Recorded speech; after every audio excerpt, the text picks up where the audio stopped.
In front of me is SONY Xperia XA2, and today I would like to show you how you can change default apps. Begin by downloading your new defaults.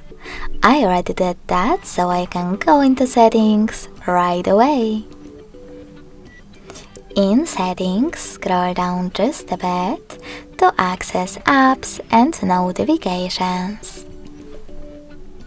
Then scroll down again, click on Default Apps, and tap on one of those sections that you wish to manage, in this case, Browser app. Lastly, just click on an app that you wish to apply, like Opera Mini, and go back.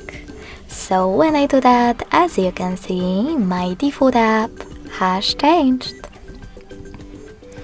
Thanks so much for watching. If you enjoyed this video, don't forget to leave a like, comment and subscribe.